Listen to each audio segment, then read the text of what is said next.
Welcome in, everyone. This is Sean with MTG808 Jr., and I got Eric. Hello, hello. And Mike. Whoa. And this is our Theros Beyond Death Top 10 Artisan Cards Oh, man. This set is so strong. episode. Yes. I mean, like, usually we've been doing these for Standard Pauper. Yeah. And the fact that we're, like, opening it up to Uncommon. Uncommons now, it's like, It's hard. making these lists was so much harder. But I'm excited, Yeah. right? Yep, Like, me new too. set, new format. New toys, man. So, that being said, we could be completely wrong on a lot of these. So, we'll have to, like, look back and see how we did. But, I mean, like, I feel like we did decent with Throne and Standard Pauper. Yeah. So, we'll see how we do. Okay, so the way this works, we each, independently of each other, came up with our top 10 list. And we're going to go through it bottom to top. And we're going to start off with honorable mentions. So my honorable mention is, or my first honorable mention is the only non-uncommon card that made my list, and it is. Show it. We're going alphabetically here in Scryfall. Oh no, I guess it was at the bottom here. It is Heliod's Pilgrim. Boom. What is that? Yep. So this is a common. This is a reprint. This card actually sees play in regular Pauper, right? So yeah. the power Wow. level is really high. The reason it's only on my honorable mention list, well, I'll read the card here first. 1 white, 2 colorless creature, human cleric, 1/2. When it enters the battlefield, you search your library for an aura card, reveal it, put it into your hand, then shuffle your library.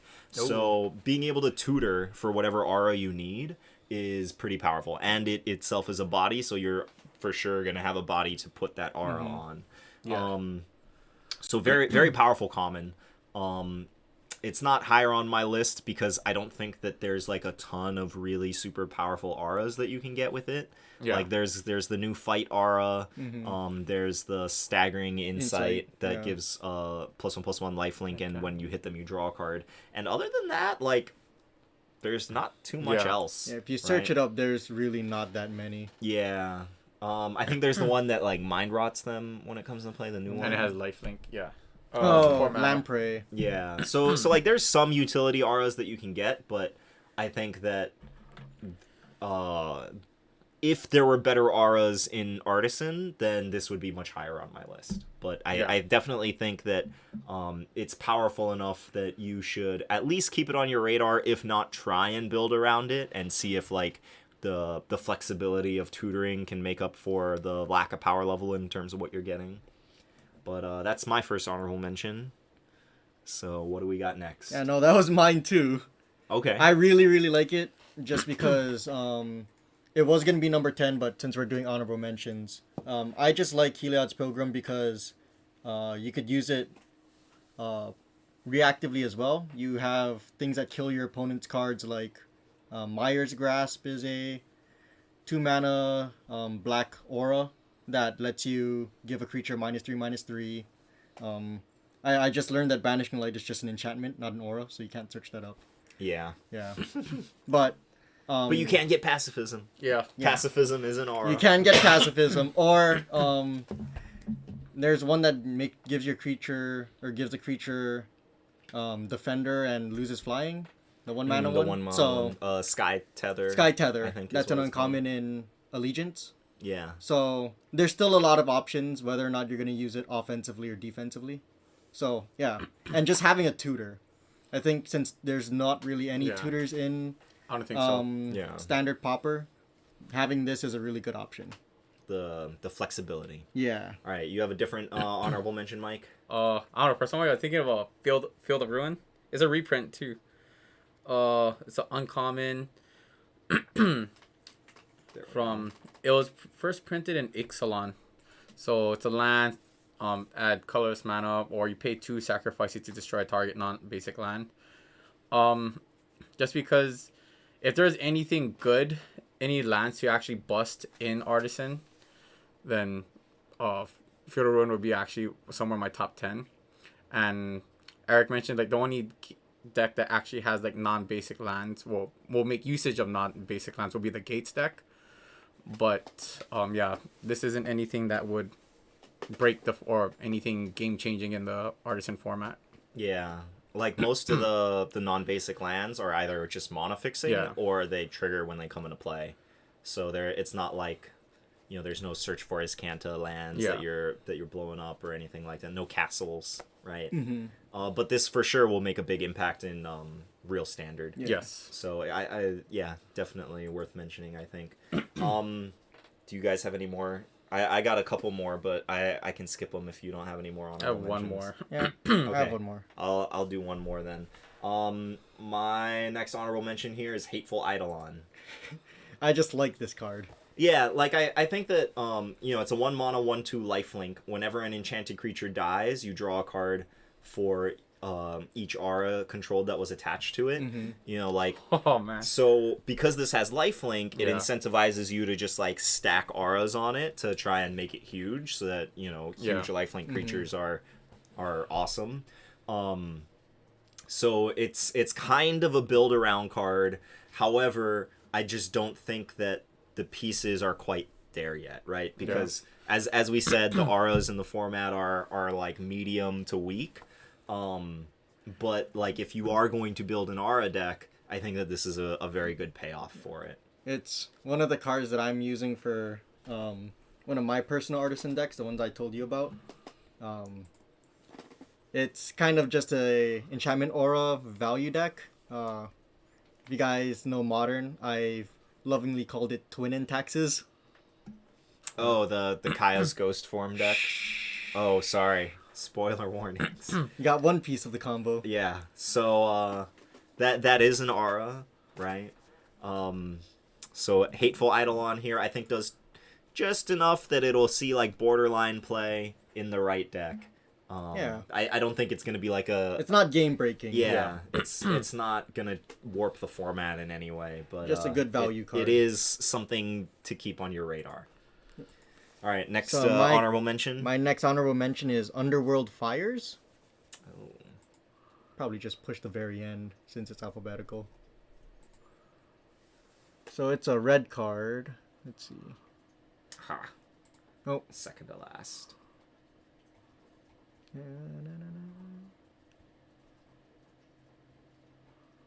There we almost to go. the end. Boom. Yep, so it deals 1 damage to each creature and each planeswalker, and if it's dealt damage and it dies, you exile it instead.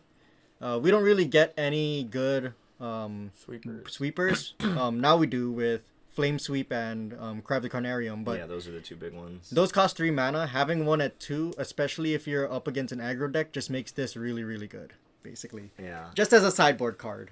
That's why it's in my honorable mentions. This is definitely a sideboard card. But the fact that it exiles stuff too, Yeah. I think this does just enough, right? Mhm. It'll have value against the stuff leaning on escape, Yeah. and it'll have value against like the 1 toughness decks. Just gets the job done. Yeah.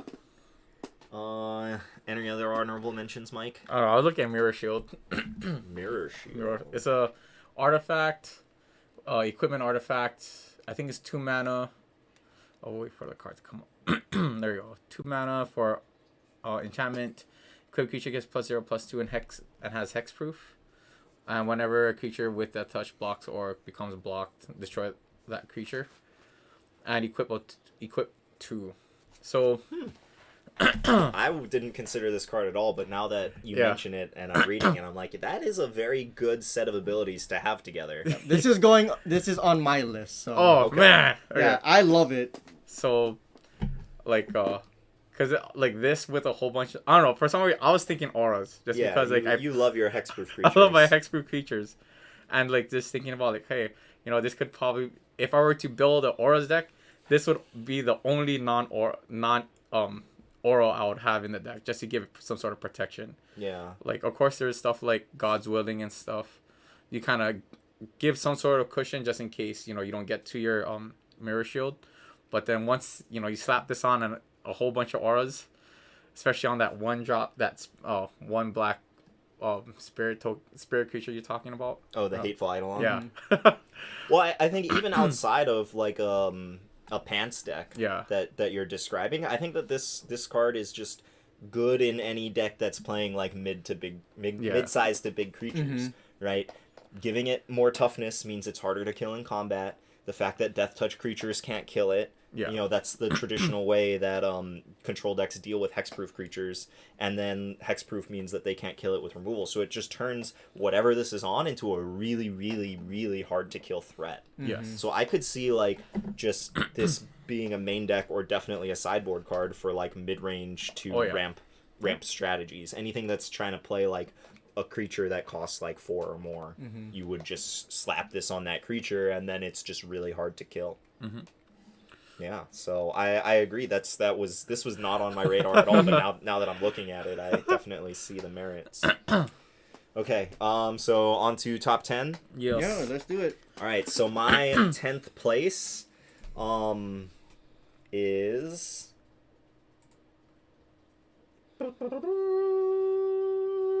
Careless Celebrant.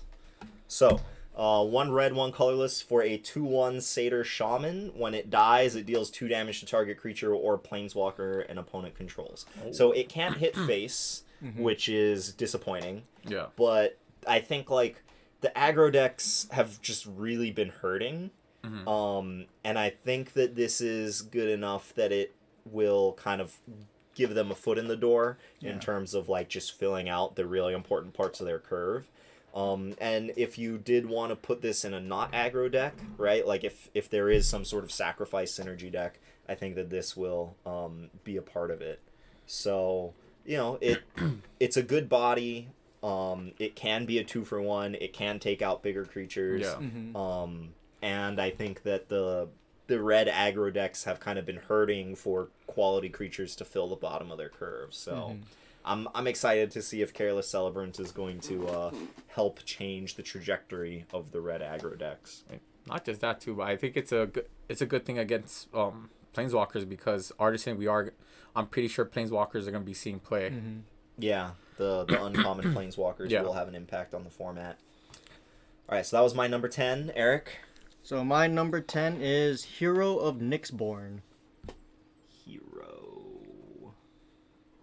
Nope, next one. Me, every single time, it's either on the top or the bottom. Right there. All right, so the red, white, gold card. Yep. So it's one of the signpost uncommons of the set.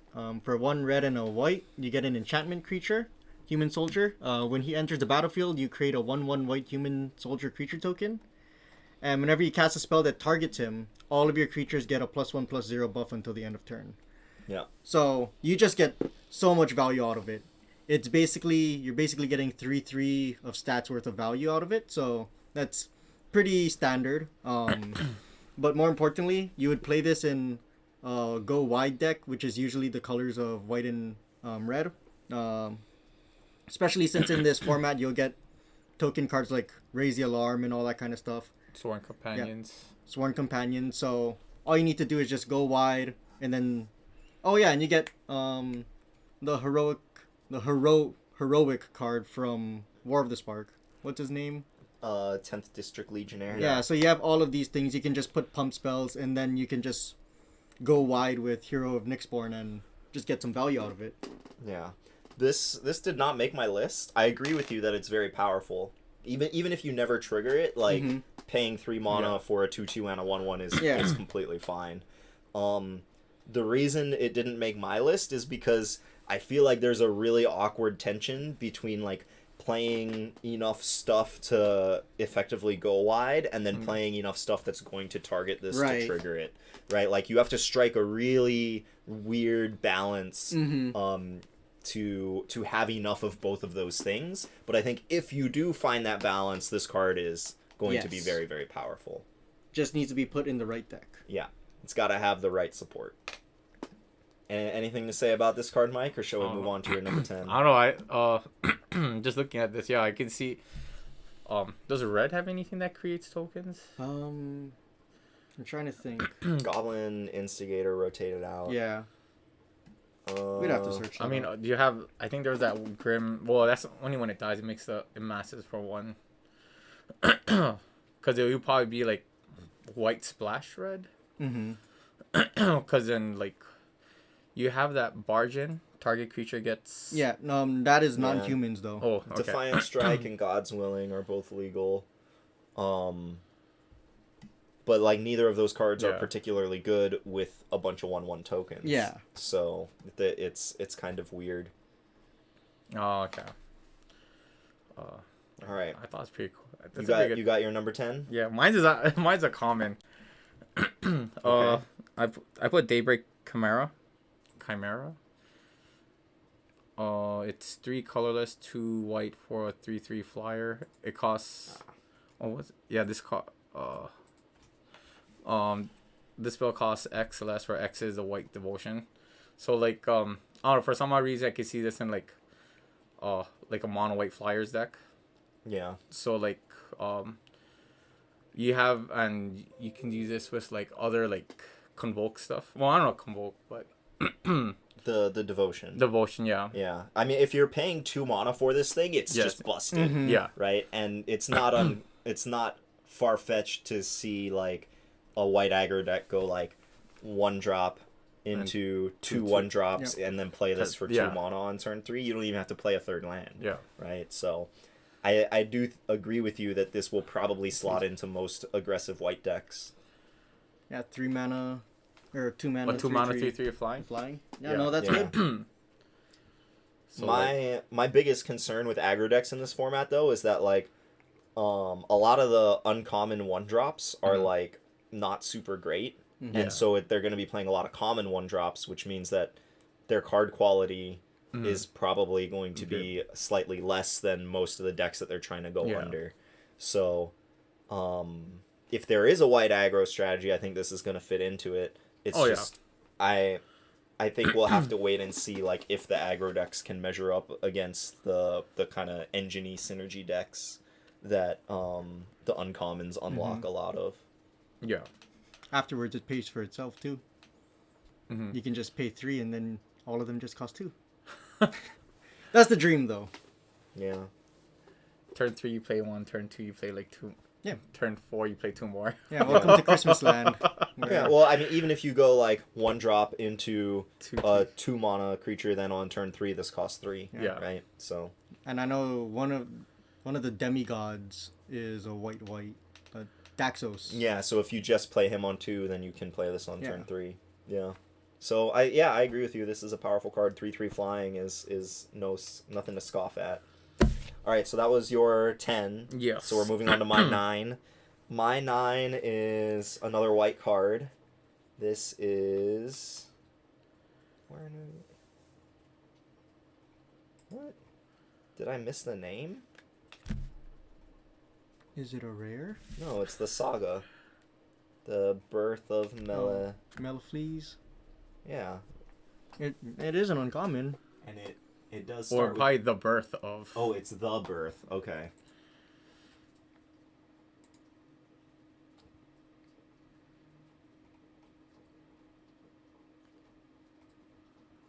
Yeah, there it is. Okay.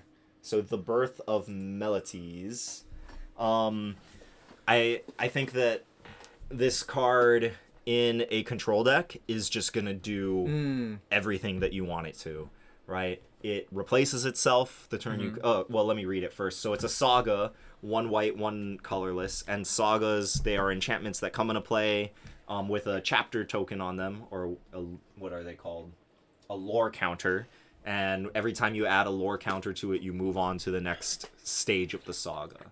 Like So the first chapter of the saga is search your library for a basic planes card, reveal it, put it into your hand, then shuffle your library. So you play it, and it immediately replaces itself. And control decks are very land hungry, so making sure you're hitting those land drops is really important. On the second turn it's in play, it's going to create a 0/4 colorless wall artifact token with Defender, so it just stems the bleeding. Yeah. And then on the last turn it's in play, you're just gaining 2 life. Right? So over the course of 3 turns, you are getting a planes, getting a 0/4, and gaining 2 life. For 2 mana, that is a lot. Yeah, so I think that if you are playing some sort of control deck with white, this is exactly the card that you want to have in it. And it's an enchantment, so if you're playing any constellation synergies, it'll trigger that. So like it's pretty low on my list because it is it only goes into 1 archetype, Yeah. and it's not like it's not a game breaker, right? this isn't going to win you the game, Well, but it's it gonna is make it way more going to consistent. going to like do everything that you want it to in the early parts of the game. I think I'm not sure we talked about in one of our artisans videos, but then there's a there's a card in like assault formation where it deals damage based off its toughness. So basically, No, spoiler warnings. That's gonna be in the next artisan video. sorry. Yeah. So like I don't know, I see this as a card you can use. Does that card say that you can attack Yes, even you if attack it has with defender? higher Oh alert. yeah, I didn't even think about Yeah. that. And, yeah, So yeah, Huatli. this would definitely go into that archetype. So it's a 4/4 creature. Is it? Well, the problem is Huatli doesn't let defenders attack. Oh, okay. But it's still good. One card does. Now you have a 4/4 defender. Yes. All right, so Birth of Meletis. I love me slow grindy cards. What's your number 9, Eric? So my number 9 is Renata, Called to the Hunt. Is that the green? It's a green demigod. Excuse me. Ooh. There we go. So she is 4 mana, 2 in green. She's a legendary enchantment creature, a demigod, and she has power equal to your devotion for green. So devotion is basically how many picks of that certain color or the mana symbols you have on all of your permanents. Yeah. So right now, Renata, if she would be on the battlefield, would be a 2/3. But If she was your only thing on the Yeah. battlefield. Yeah. But if you had other creatures, it would pump it up even more. Yeah. But that's not why I like her. I like her because all of your other creatures that enter the battlefield come in with one more +1/+1 counter. Yeah. So, we didn't really see this during the standard Pauper season, but during War of the Spark, we got something called Proliferate, which is Ooh, yeah. it is an ability that basically gives all of your creature or all of the creatures that have +1/+1 counters or anything Any with permanent, counters. Yeah. Anything with counters Gets an additional gets an counter. additional one. So just by playing a couple creatures, then having your proliferate payoffs, and having certain cards like Call to Unity, this can just go overboard. What is it called? Call to Unity is the 3 mana spell that gives all of your creatures a +1/+1 counter, and you gain life equal to It's the green, Those- white, gold card from War of the Spark. yeah. Oh, wow. Wow. So it's just a really big payoff, or a really big engine for that proliferate deck. I agree with you that that scenario is very powerful. I think that the problem the Proliferate deck has always had is that, like, it's very slow, Yeah. right? Like, you're not playing this until turn 4, Mm-hmm. and then if you to make the second ability super useful, you want to play multiple creatures, Yeah. which means that you want to have a low curve, but then if you're sandbagging your low curve creatures to play until turn 5, then you have like this weird tension in your deck. Yeah. But I agree with you that if you get the situation off, then the Proliferate deck is very powerful. I thought the direction you were going to take with this when you said that this was your pick is that mono green is going to be mono green devotion. That too. Yeah. But, I like my +1/+1 counters more. Yeah, the dirtily over the top Proliferate deck. Yes. I mean, if the format ends up being super slow, then I could see Yeah. that deck being a monster. But, just from what we've been talking with each other, it seems like the aggro decks are not... The format seems to reward synergy and card advantage more than it rewards aggression. Yeah. Just from our first impression. I can see, All right. I can see 2 instances with this. One, like, turn 3 you play Gumgrelly. Give it turn 4 you give this, it enter the battlefield, gets a +1/+1 counter. I mean, that's just one. This is not a human. Yeah, You're This right. is not a human. So, It looks like a human, but it's not. or 2, like, I can see green-white tokens. I mean, of course you want to spit your tokens out as soon as possible, but then let's just say later in the game where Renata's out and you're spinning more tokens, those tokens turn to 2/2s. Yeah. All right. So Renata called to the hunt. Eric's number 9. What's your number 9, Mike? My 9 is Banishing Light. It's a reprint. I love me that. Wow, you're that low on Banishing Light? I mean, like, yeah. All right. So it's 2 colors from Holyboard enchantment. When it enters the battlefield, exile target non-land permanent and opponent controls until Banishing Light leaves the battlefield. yeah, I don't know. I enjoyed right now I know in the format we'll have like Conclave Tribunal. Mm-hmm. So this is like a cheaper version of Vanishing Light. Mhm. Yeah, when looking at this, I chose as my 9. Actually, I don't know. I looked at it like it looks. Um, I looked at it and I was like, hey, oh wait, this is a reprint. So, Very good reprint. it's a really good Yeah. reprint. But then like, I mean, there's other cards I think probably some good options that made it higher. That made me decide. Oh, Vanishing Light should probably be towards the bottom.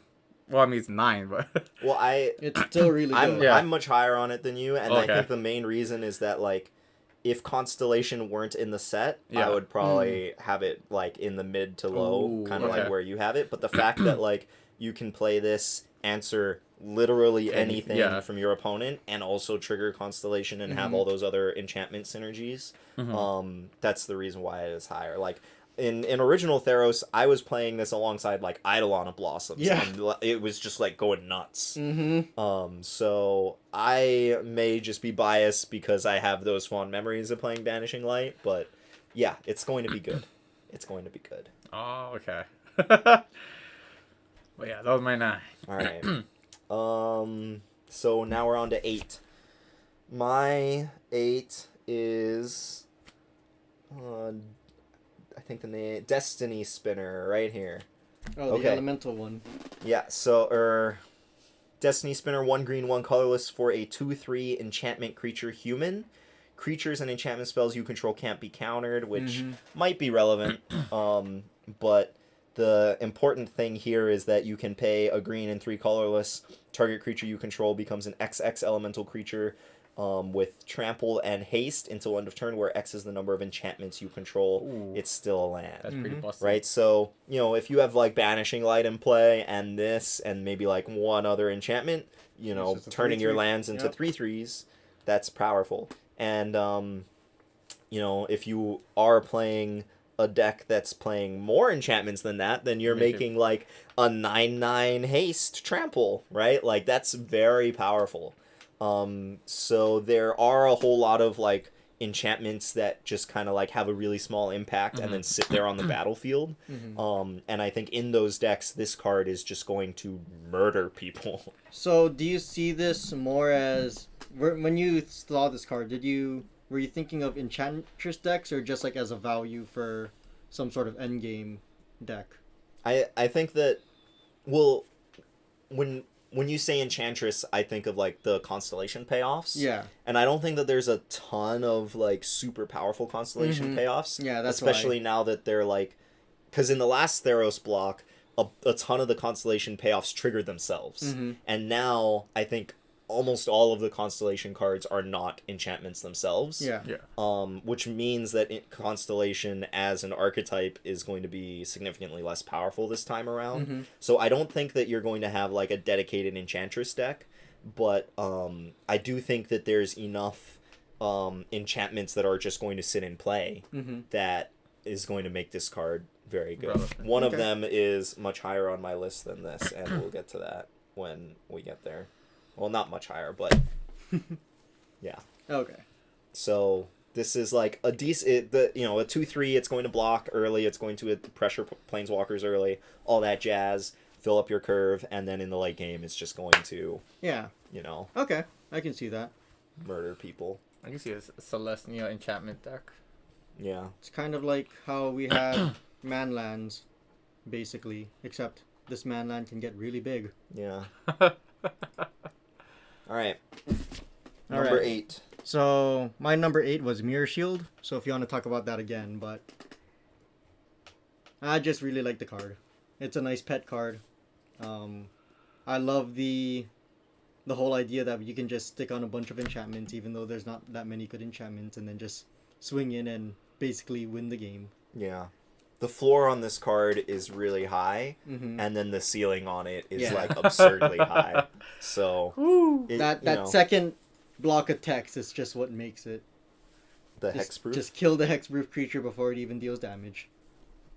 Yeah. So nice. So technically, like a first strike against Death Touch creatures. Basically, Yeah. not even touching it. All right. So that was Eric's 8. Mike, your 8. Oh, Phalanx. They're Phalanx tactics. Boom. So, I know. Who mentioned? Oh, it was The red white. Yeah, the Daxos, is it? No. no, What is the name of the red white card? Nyxborn, Hero of Nyxborn. Yeah, Hero of Nyxborn. So like, These two cards were like made to go yeah. together. Oh, of course. If you don't have this and to get something's wrong. So it's 1 white, 1 colorless for an instant. Target creature you control gets +2/+1 until end of turn. Each other creature you control gets +1/+1 until end of turn. The utility on this was like one. I was thinking that red white creature you're talking about. You give it +2/+1 and everything else gets +1/+1. On top of that, it gives it another +1/+1. +1/+0. +1/+0. So you're Yeah. giving an extra 2 power. Because and the key here is that the Phalanx Tactics specifically says target. Yeah. Right? So it targets the Hero of Nyxborn, which triggers its ability, and then it also gives all your other creatures +1/+1. Yeah. So this is like the go wide payoff that is specifically meant to go with those the old keyword Yeah. that triggered when you targeted it was Yeah. heroic, but they have a bunch of heroic cards in this set that don't have that keyword on it anymore. Yeah. It's weird. Also, like I was thinking, like maybe tokens based decks probably got like because there was inspired. We talked about inspired charge. Yeah. 4 mana for instant creatures get +2/+1 until end of turn. I don't know. I like this because one, it's cheaper. Oh yeah.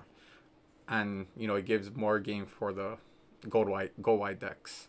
Yeah, I do think that this is one of the best go wide payoffs Yeah. that we have out there. So yeah, definitely. All right, that was your 8. Yes. So we're on to 7. my 7, and my number 7 is right here, Acolyte of Affliction. So we have a 2 colorless black and a green, so 4 mana total for a human cleric 2/3. When it enters the battlefield, put the top 2 cards of your library into your graveyard. Then you may return a permanent card from your graveyard to your hand. So do you see this like in more of a grindy deck? Oh yeah, for sure. Not like a graveyard based deck, I'm assuming. Well, I think that a lot of the escape decks are going to be super grindy. Oh, okay, I see. Right? Yeah. Like the escape mechanic is meant to take the game long, right? And this fits so perfectly into that. Like we already had a similar card to this, Golgari Findbroker. Yes. I think it was called from not Return to Ravnica, Guilds of Ravnica. It was just black, green for a 3/4 that brought a permanent back from your graveyard to your hand, and that saw play in standard for a while. Yeah. Right, regular standard. So this is it's a little smaller, it's a little easier to cast, but it also potentially feeds itself, right? So you could flip over something awesome that you want to get back, Yeah. but at the very least you're going to be feeding your escape cards. So like in a dedicated escape deck, this is great. If there does end up being an undergrowth deck, this will go into it as well. Yeah. So I think that this could potentially find many homes, and it's going to be very, very powerful. Even if you're not playing to the synergies, like it's still a very powerful card. And then if you play it with the synergies, then it's just amazing. Yeah. So that is a great enter the battlefield. This with a Glowspore Shaman. Yeah, like the graveyard decks, I think they needed something like this. Yeah, this goes very well with them. So that was my 7. Let's talk about Underworld Dreams.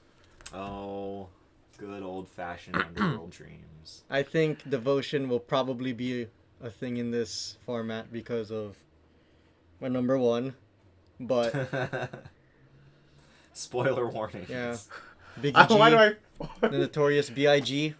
Why do I know what card is? But the reason why I say it's good. Let's read the card. Yeah, the reason why I say it's good for Devotion is because Underworld Dream is black, so you need to pay 3 black specific for an enchantment, and whenever an opponent draws a card, Underworld Dream deals 1 damage to that player.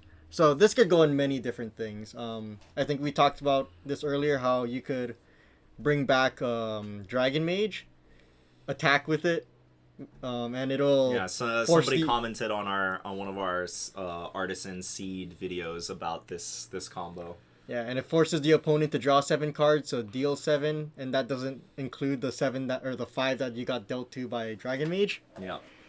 There's that fun stuff. The fact that it's also black, it's good for those devotion decks. So if you have any kind of devotion payoff, you just have that. I wonder what that could be. I don't know. If you're playing Pauper, it could be that. Yeah. I agree. I think, like, on its face, this is not a super powerful effect. Yeah. But I think the fact that it is triple black devotion, you know, that goes a long way to making this, like, really good. Yeah. And we already talked about the Revenger Ravens deck seed in one of our previous Artisan videos. I think that this will probably go into a deck like that, right? Like, you're just trying to lock your opponent out of the game, and then winning is an afterthought. Yeah. And this is a way to win. So, yeah. Yeah. Whew. All right. Yeah, this card. So that was your 7. Yes. Mike, your 7 is? My 7 is Mire's Grasp. It's a common. Yeah.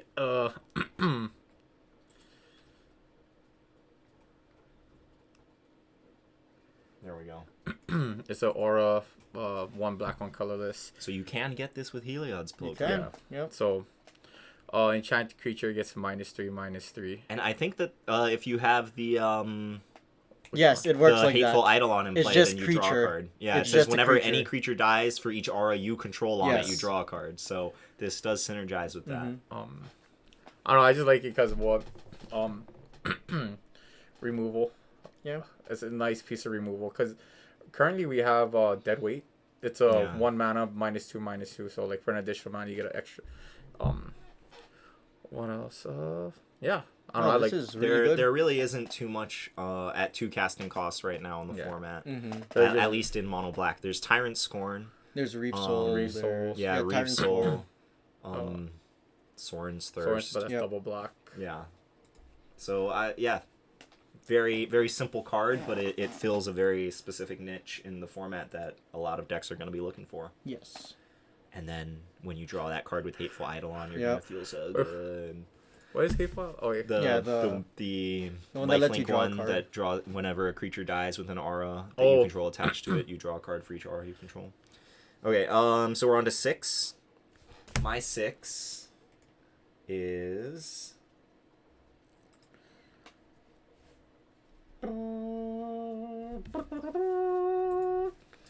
Wolf Willow Haven. So when I was talking about like auras that are just gonna like sit and play, this is one of them. Yeah. So it has been a super, super long time since we've had any 2-mana ramp spell that hasn't been a creature in standard. Like, so I think this is gonna make waves in real standard for whatever reasons. But so Wolf Willow Haven, enchantment aura, 1 green, 1 colorless. Whenever you enchant a land, and whenever enchanted land is tapped for mana, its controller adds an additional green. And then you can also pay 4 colorless and a green, sacrifice the aura, create a 2/2 wolf creature token, activate this ability only during your turn. Are you using this for ramp, or are you also using it for the sacrifice as well? The sacrifice is just gravy. You're almost like that's what I was you are thinking. putting this in your deck because it ramps you on turn Of course. 2. And then once your mana flooded, then you can sacrifice it. Man, a turn 2 ramp. Yeah, a turn 2 ramp that leaves behind an aura in play. Yeah. For the what was it called? The Destiny Child? Spinner. Yeah. Yeah. Destiny's Child. I don't know. Does it look like Beyonce? I didn't look that closely at the art.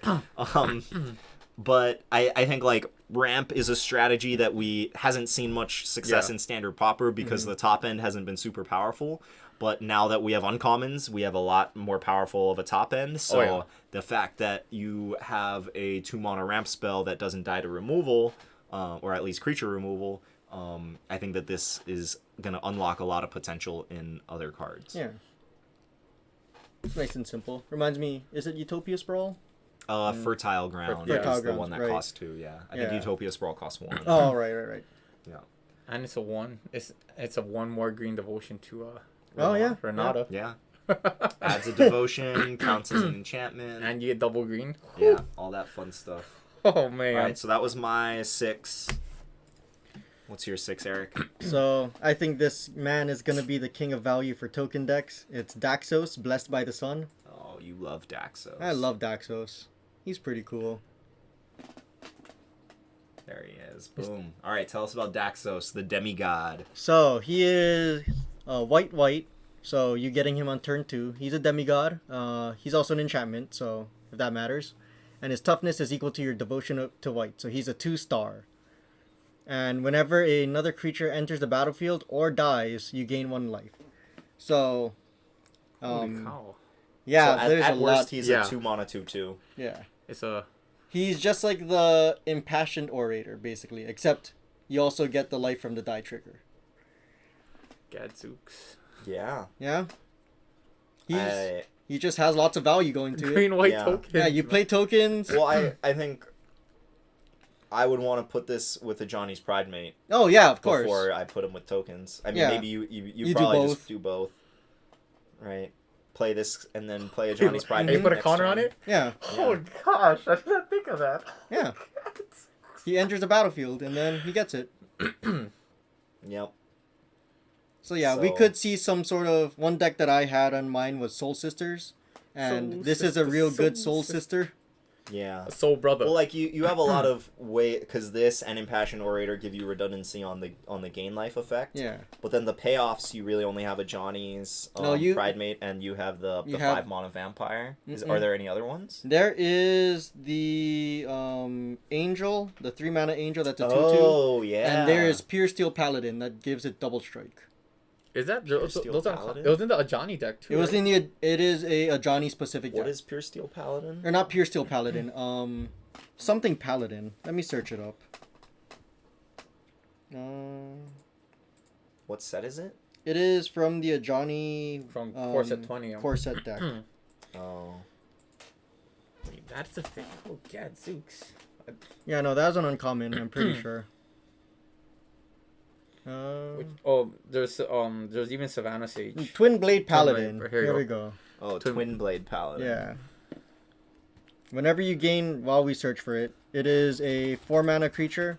Whenever you gain life, you put a +1/+1 counter on him. He's a 3/3. And as long as you have 23 or more life, it has double strike. Wow. So he'll pay off. Yeah. He a pair. Yeah, He a you're busted- right. Yeah. Yeah, so between this guy and the Angel, here, somebody Yeah, he's else. Pride Mate's big brother. Yeah. Dang. Yep, you got Soul Sisters. All right. Yeah, we're gonna have to put this in our deck seed videos. Okay. Yeah, Cool. no, go get your Johnny's decks right now. Yep, a Johnny Pride mate. All right, so that was your 6, Yes. Mike. My 6. My 6 was before I get to the 6. Sorry, I was commenting on like the last. There's Angel Vitality. Yeah, that's the one I was talking Okay. about. Yeah. Oh, Eric The mentioned 2/2 it. that gets +4 or +2/+2. +2/+2. And it turns all your Daxos triggers into gain 2 life. Yep. So, anyway, my 6 was Renata, That's the the green devotion guy. the Green Devotion Yeah. guy. Yeah. So like, So we've already talked about her. You guys are really high on her. yeah. I don't know. I think it'd be a good, especially like especially mono green. Mhm. Yeah. We've mentioned this numerous times, right? Mono. Yeah, So mono mono- green devotion. You have a fair amount of heavy green casting cost dudes to get the pips. Mm-hmm. If you find a way to give her trample, then she could be a big punch to the face. Yes. So like, yeah, definitely this is yeah. Or you can play Wolf Willow Haven on 2 and then play her on 3. Yep. And then the Wolf Willow Haven counts towards her So devotion. it's a 3/2. It's a And then- 3/3. Yeah. Or you turn 1, you play like a. Turn 1, you play Wirewood Tracker, or you play a 1-drop green creature. Does Yep. Sir Alright. Farron cost green too, so you can do that? Sorry, Frame. Sorry, Frame. Sir. Sir Frame. Sorry. Sir. Shows what I know. All right. So that was your 6. So we're on to my 5. My 5 is, unfortunately, the only... No, not the only red card on my list. But, one of few red cards on my list. Anax Hardened in the Forge. So it is one of the demigods, the red demigod. Red 1. Legendary enchantment creature demigod. It's a star 3, and its power is equal to your devotion to red. So if he's your only dude in play, then it's a 2/3. But this next line of text is pretty powerful. Whenever Anax or another non-token creature you control dies, create a 1/1 red satyr creature token with this creature can't block. If the creature had power 4 or greater, create 2 of those tokens instead. Yep. Right? So he triggers when he dies. So at the very least, you're going to get like a pretty high-powered dude as well as the 1/1, maybe even 2 1/1 tokens on the back end. But if there are enough good red 1-drops, this is a really good payoff for it, because not only are each of the red 1-drops going to be a pip towards your devotion, but each of them is going to create a new creature when they die. Yep. Right? So I think if there is some sort of red aggro deck, this is going to be the top end payoff for it. So we'll see if the pieces are powerful enough, because like they pretty hard took an axe to the red aggro decks in the most recent standard cycle. But this might be enough to bring it back in Artisan. We'll see. It's a good thing we banned Calamity. Yeah, if this is the case. All right. So that was my 5. All right. So my number 5 is it supposed to be? My number 5 is Staggering Insight.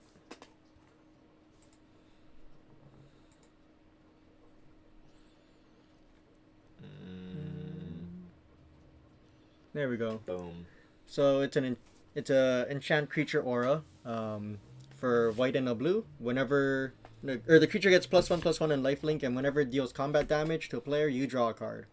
So it's kind of impersonating Curious Obsession, but just having this in like a nice aggro-ish, or even the Pants deck would be the enchant or the Boggles deck would be really, really good. And it just does a lot for those 2 mana. Or just any deck with Healer's Hawk. Yeah. Right? Or like exactly. a 1-mana evasion creature, and then you play this on turn 2. As long as you can protect it, then you'll probably run away with the game. And with these types of aggro decks, you generally run out of cards really fast. So just drawing 1 extra card, it pays for itself basically. Or it'll replace itself. It replaces itself, and then you get extra value afterwards. Yeah.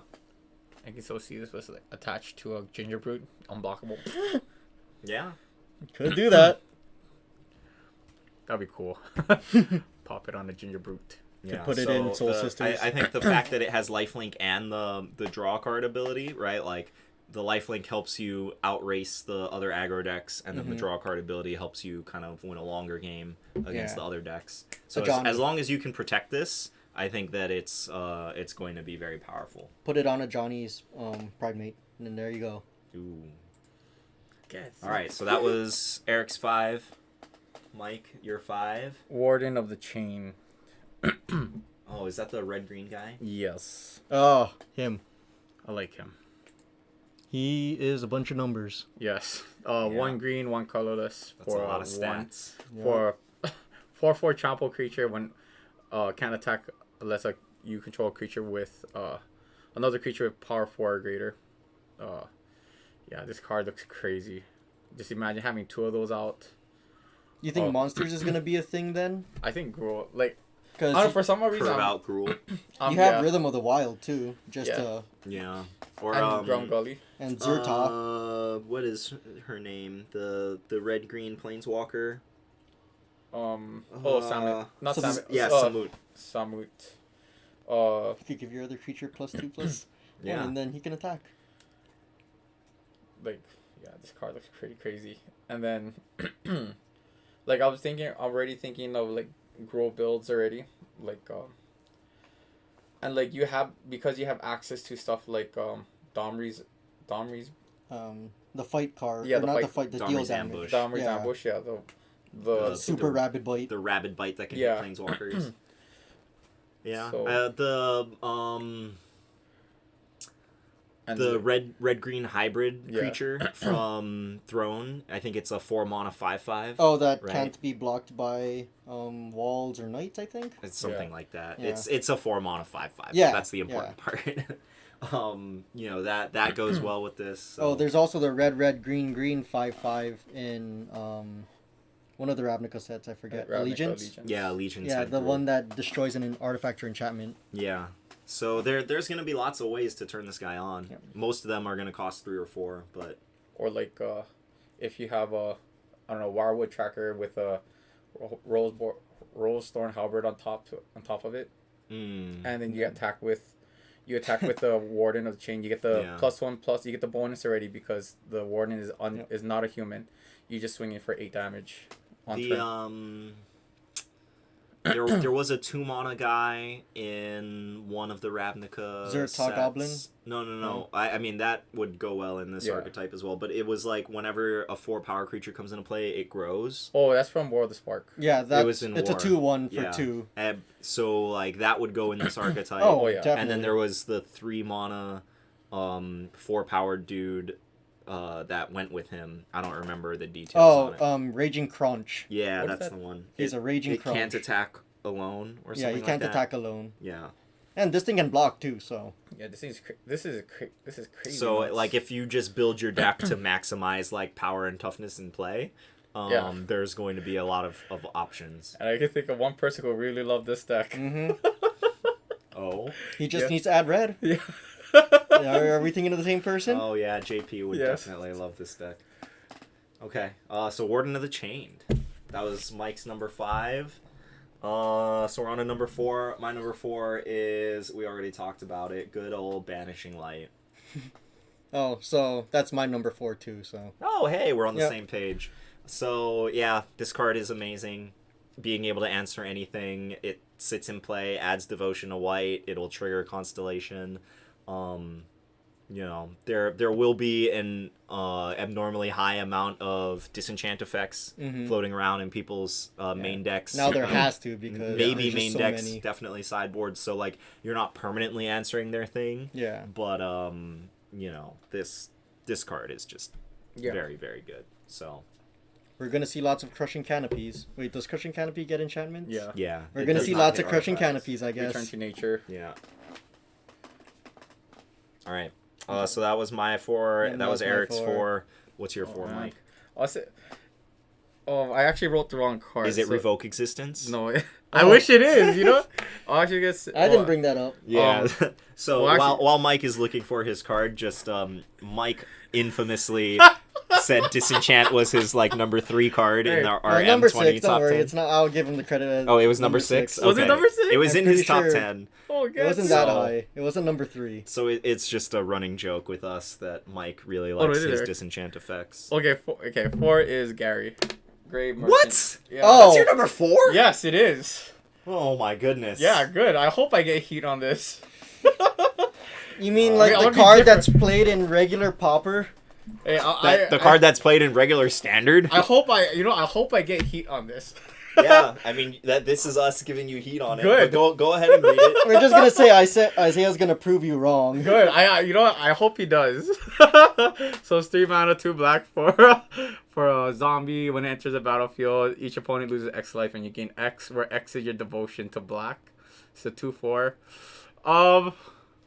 So I don't- at minimum, this like, guy is draining for 2, Yeah. which is a 4-point life swing. Yeah. So, at the same time, what? Actually, I should I was thinking about like all like the. No, I'm I was just looking trying to at- make sense. No, like now that we're talking about all like this artisan deck types, all the cards we work around. Yeah, like with Underworld Dreams, Sir Frank, no, that one double black Sir Conrad. Sir Conrad, yeah. I don't know, like I wish I could have put this higher, but then I left it at 4. You had the chance, dude. Yeah, but it's Yeah. okay. It's okay. You know what? That's fine. Like This synergizes with So so everything. many things. This synergizes with Underworld Dreams. This synergizes with Yeah. Blood for Bones. all the like- all the hybrid looking creatures and hybrid planeswalkers. Yeah. So yeah. I don't like his art. I like the old art better. I agree. I mean, this art is cool. I think if I wasn't so fond of the original art, I think that this would be fine. This feels more like a merchant, kind of. The other one, it's the same scene, right? Yeah. It's just depicted in a different style. I like the owl Santa Claus better. Yeah. But yeah. Yes, please give me heat. I want this. So do you guys do you watch SpongeBob? Yeah. Yeah. So Gary, you know the little meow that he makes. Oh yeah, the snail. So this is Gray Merchant, but everyone calls it Gary because you just switch the R and the A. So I think it was the nickname for this card is Gary, and every time I see this card, I just have to play the SpongeBob Gary sound in the back of my head. But yeah, I'm pretty sure, like, just from the you're showing your reaction, I'm pretty sure you guys got this way higher on your list than I. Yeah. So good, you know, fine. Wait, is this your number 4 or number 3? This is 4. Oh, okay. Yeah. So see, it's still on the higher end. I'm very curious what your number 1 is, Mike. Yeah. Revoke Existence number 1. Please, you know, I hope it is. All right, so that was Mike's 4. My number 3 is right here, Elspeth's Nightmare. This is just like a pile of good effects. So it is a saga, 1 black, 2 colorless. Comes into play. The first chapter is destroy target creature an opponent controls with power 2 or less. It does destroy Gary. Or a plethora of any other creatures. Chapter 2 is target opponent reveals their hand. You choose a non-creature, non-land card from it. That player discards that card.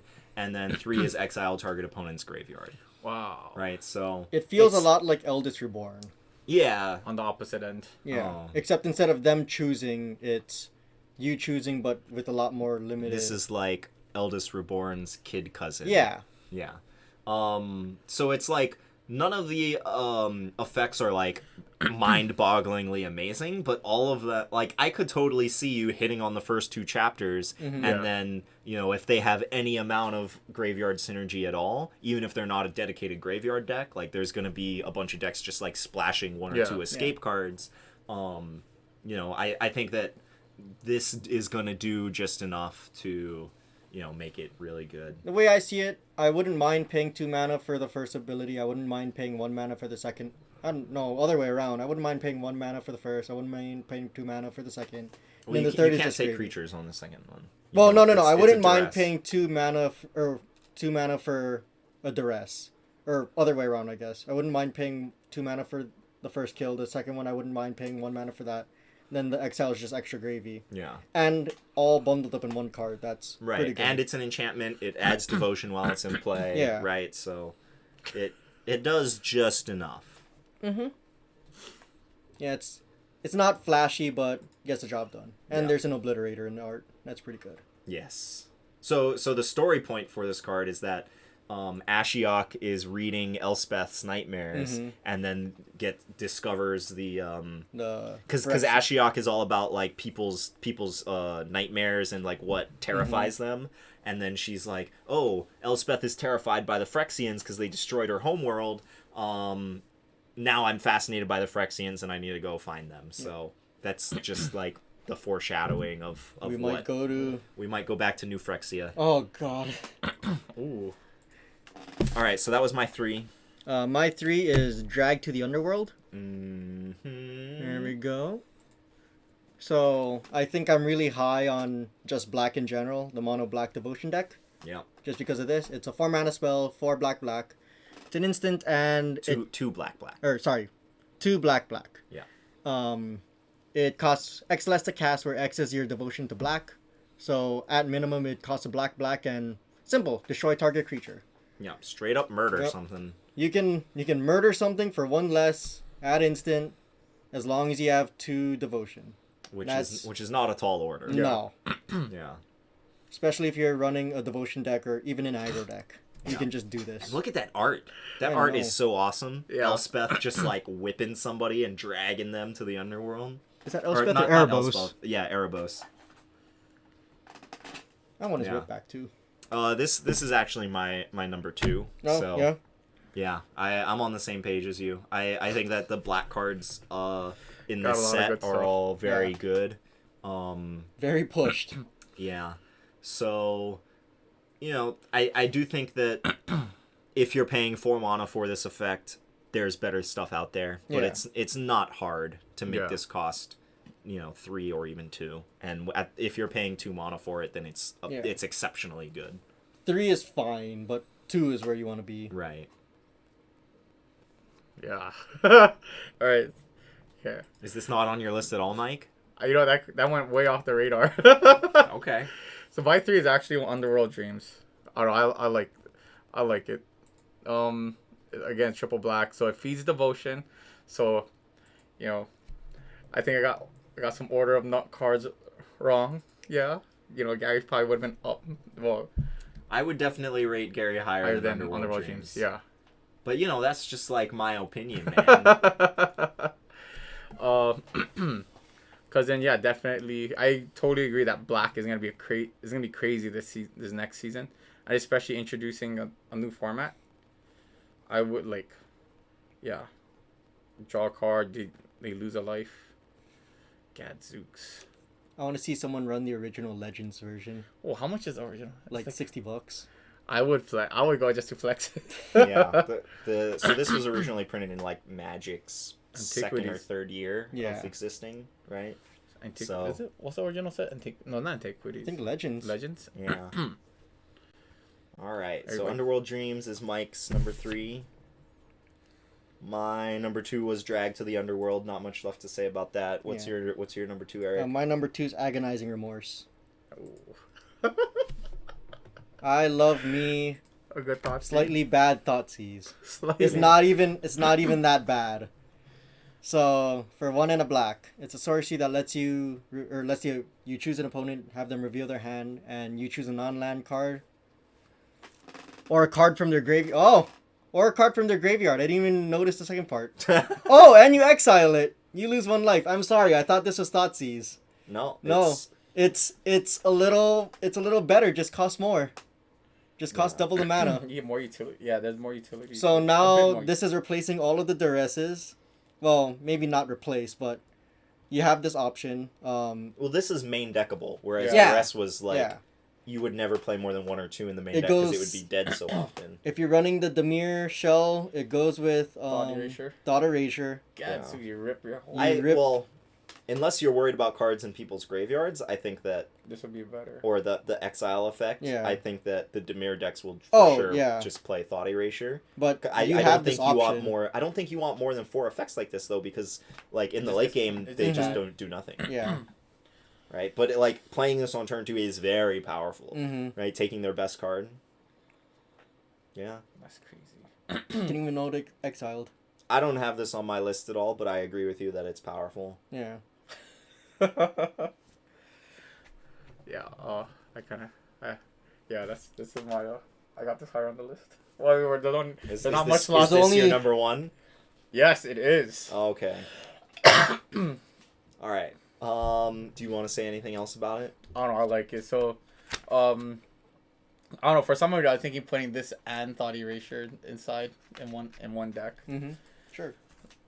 So but yeah, I do agree. Later in the game, the more copies of the more version, more Discard. discard effects. It doesn't do anything. Yeah, there is high diminishing returns Mhm. on your discard effects. Yeah. Because most likely what you'll be doing, they'll be in top deck mode later in the game, anyways. Yeah. Depending how much you rip their hand apart. You just got to play your Chemister's Insights if Mhm. you're Yeah. gonna stack up on this effect onto, Oh yeah, sure.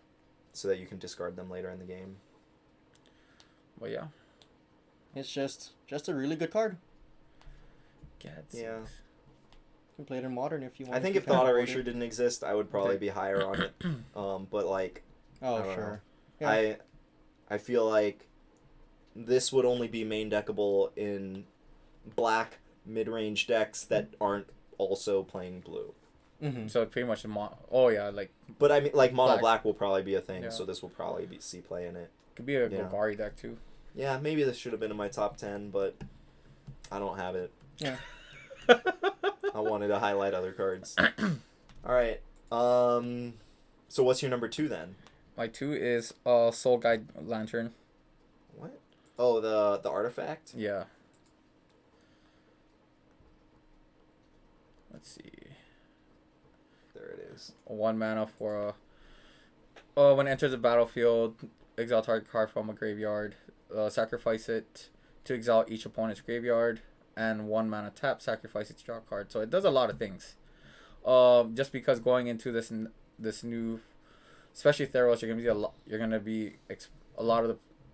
There are gonna be a lot of escape cards. There's also gonna be cards that like brings cards back from their grave. Well, other cards aside from escape. There's like reanimator decks gonna be floating around. Yeah, the undergrowth decks. Undergrowth decks. Also like I was working. Maybe like let's just say if Jansen does continue on the cover up loop, it just really just kills. It just kills the whole loop. So. Yeah. Do you think this is gonna see main deck play? I don't think main deck. It's more of a sideboard piece. Yeah. Like you could main deck it yeah. since you can cycle it. And you can exile your only opponent's graveyard, so it's good for other yeah. graveyard based decks. Yeah, it's not Relic of Progenitus. Yeah. Ooh. It's well, would you rather play this or Ashiok? Probably this. Yeah. Well, maybe if you're playing a self-mill deck, you would run Ashiok, but no, yeah. It's a good, simple hate card. Yeah, very clean. I would just say like 2 tops. Unless the meta game shows like more graveyard deck, then you probably like three of this. I don't want to live Gak again. Damn. I don't want to see no main board. Please don't ban Kogak. I need that. All right, that was my 2.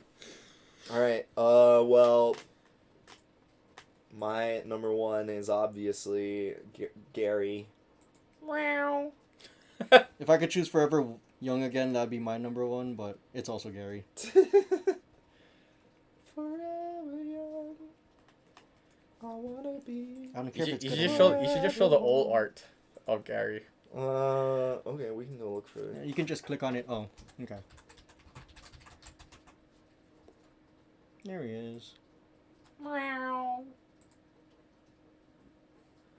Good old Gary. Yeah, so it's the same picture. Oh, he's even wearing a shell. Yeah. There you go. There it is, the snail.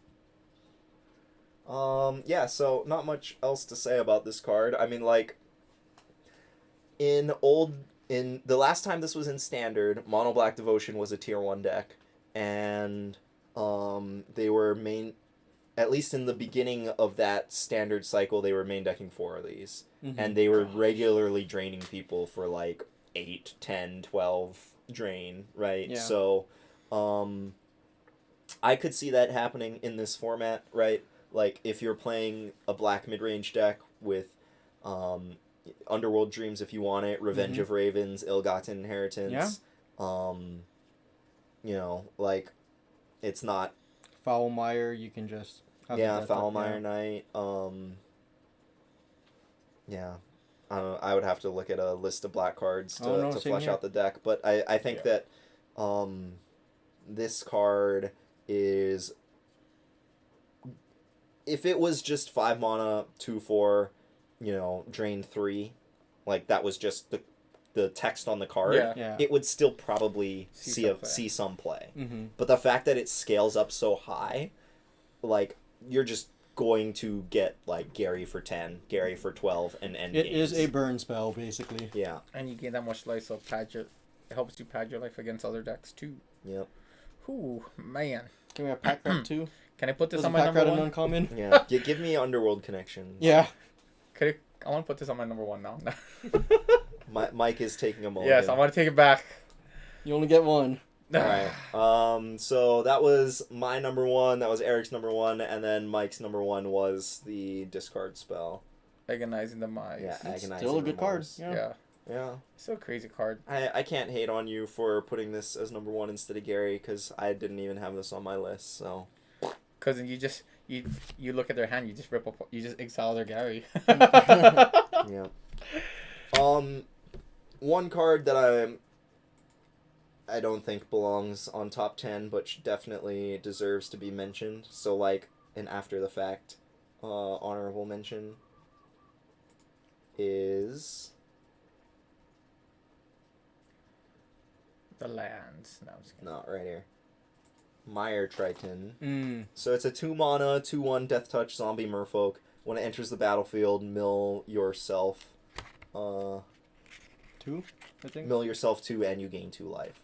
So again, like the self mill, it feeds the escape cards, and then if there's other things that you have going on that care about your graveyard, the presence of this gives us enough redundancy on the self mill effect. Yeah. That I think that this is going to turn on the undergrowth decks, whereas like in the past they just didn't have quite enough self mill. I think like you have Glow Spore Shaman and this on 2, and then you have the 4 mana. You have the Vulture on turn 3. Yeah. So this is definitely like a clear step below all of our top 10 cards, but I think that this is a card that I was excited to see play. Yeah. And a 2 mana 2/1, it's gonna trade with Every good cards. So a lot, Yeah, it's a death touch. all right. So I think we're all really high on the black cards. I think I had 0 blue cards on my list, which is a disappointment. I had no red. Wait. No, I I had the red white guy, right? Yeah. I don't think I have any. Yeah, I think most of my stuff was black and white with 1 green. Yep. Yeah. So take that for what you will. Our previous 2 Artisan Seed videos, we're not talking about any Theros cards, but we got at least 2 more of those videos coming out soon, and we will be incorporating the Theros editions into our discussion there. So keep your eyes peeled for that. And yeah, hopefully Artisan turns out to be awesome. Definitely check out the website because we still have yet to announce the February tournament. So be on the lookout. We'll announce it as soon as we get word. Yeah, but right now our next tournament is the weekend of release or the weekend after? Weekend after. Okay.